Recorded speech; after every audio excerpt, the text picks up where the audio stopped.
Oh my gosh, hello. Have we not looked at Cooper Kupp? Right here. Next weekend, August 8th and 9th, we'll be going live for 24 straight hours of mock drafting, 10 a.m. to 10 a.m., 8/8 to 8/9.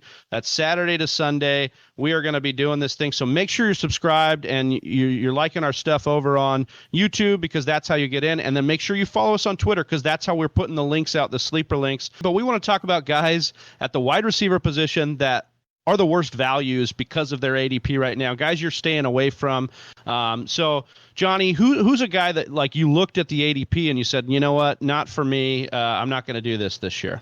Well, this one will be nice, short, simple, sweet, because if you noticed in the last segment, I was pretty quiet when Stepmom Lauren started doing her rant on Cooper Kupp, and you could basically take that segment and just paste it right here, because she did such a great job, and it's definitely Cooper Kupp. And the one she listed off a million reasons why you shouldn't draft Cooper Kupp, where you're drafting Cooper Kupp, and I completely agree, but I'm going to add just one more reason on top of there and make it 1,000,001. So that way Whisper Nation definitely does not take Cooper Kupp, and I'm going to try to persuade Travis off of Cooper Kupp because I know he's a fan.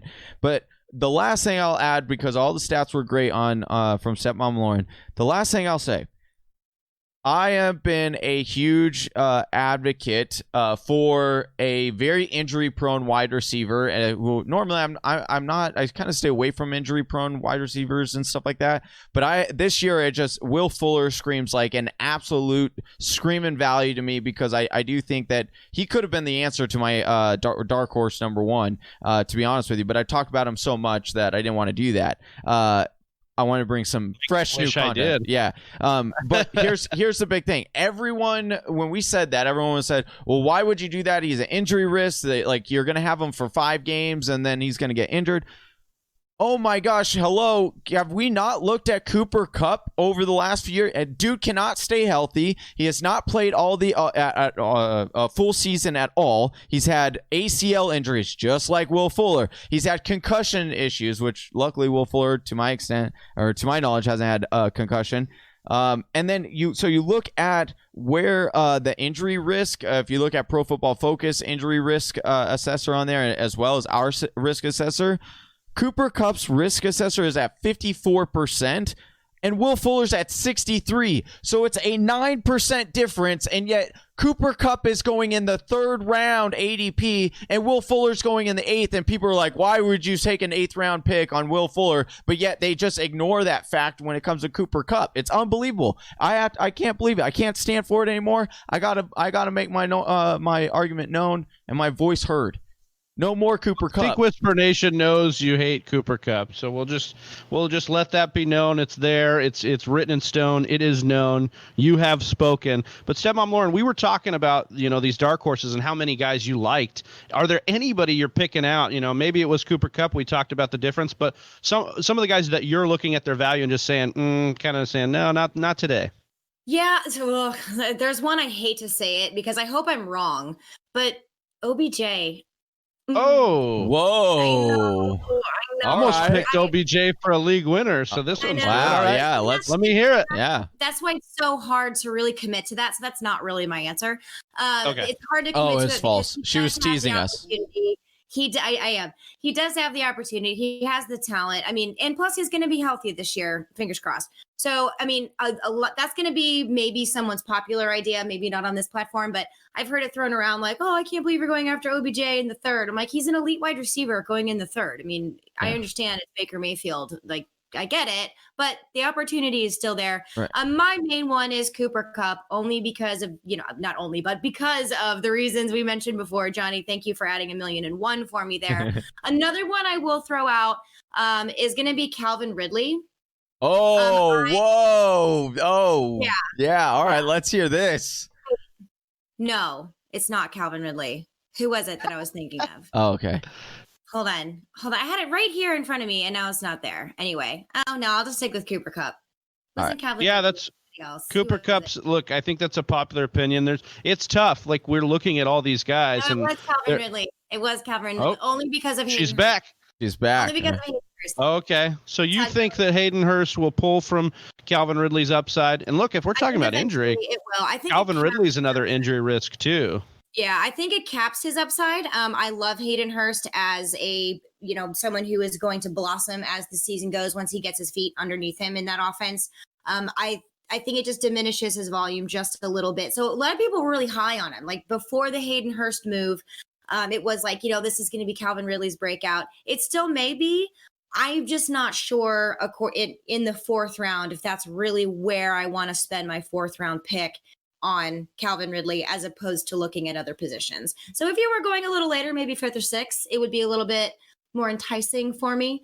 But my main one, guys, is really going to be Cooper Kupp. That's it. I mean, listen, kind of I variation. think we've got plenty of talk on Cooper, but I do want to talk about another Cooper. Amari Cooper is my guy that I am trying to fade here, and I just think it's not really about Amari Cooper. I think Amari Cooper's fine. I think he'll end up with good numbers. We've talked about his Amari Cooper. There's a reason why footballers call him Yeah. Coop, Hey, it's what we need. No, it's really, for me, it's more about Cooper versus Gallup. They had very similar numbers here.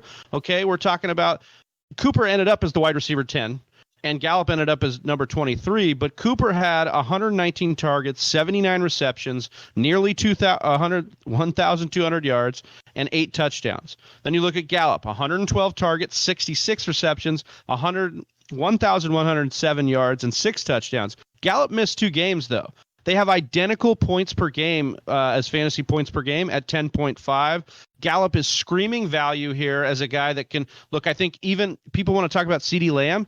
Well, I think Randall Cobb had like 80 targets last year. Those are vacated. So there's room for CeeDee Lamb to come in and not take from these other 2 guys.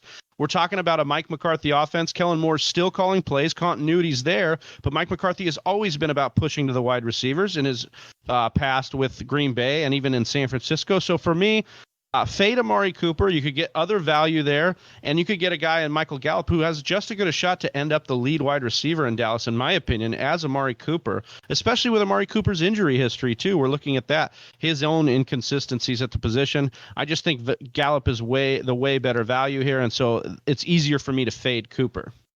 Agreed. All right, Chelsea, did you have anybody you're looking at that just kind of made you say, no, boy, bye, see you later?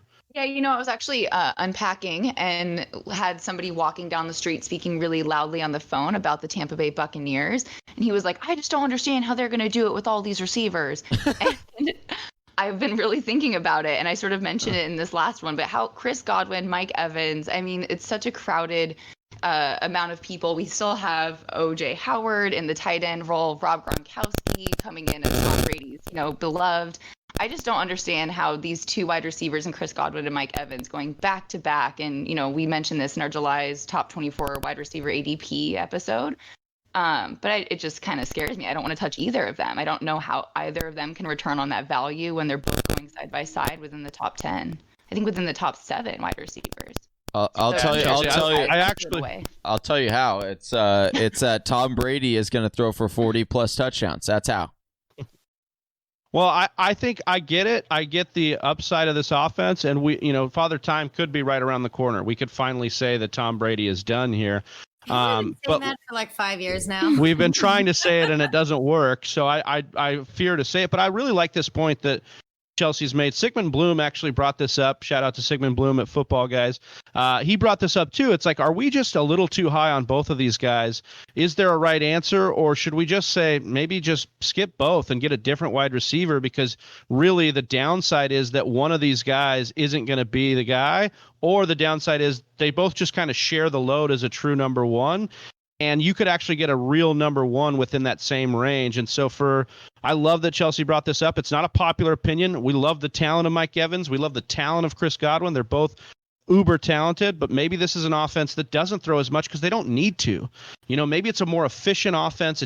Last year, Jameis Winston was the highest rated, highest voluminous passer in the league. He threw for the most yards. So Is Brady going to need to do that? I don't think so this year. I don't think he's going to need to do that. They've also increased the offense or increased the defense. So I think there's just an opportunity that this offense is more efficient. It doesn't need to throw as much. I think it's worth noting. I would disagree with, do they need to pass that much? Like, it's BA. Like, it doesn't matter. It doesn't matter if you're up 35-10. Like, BA is going to be like, I'm going to keep throwing because I'm going to show you how Name good me a we quarterback that is as smart as Tom Brady that BA's had. I know he's had great quarterbacks. Carson Palmer, and I know you're going to say that he's not a smart quarterback. What? Carson Palmer was Decision extremely making? yes.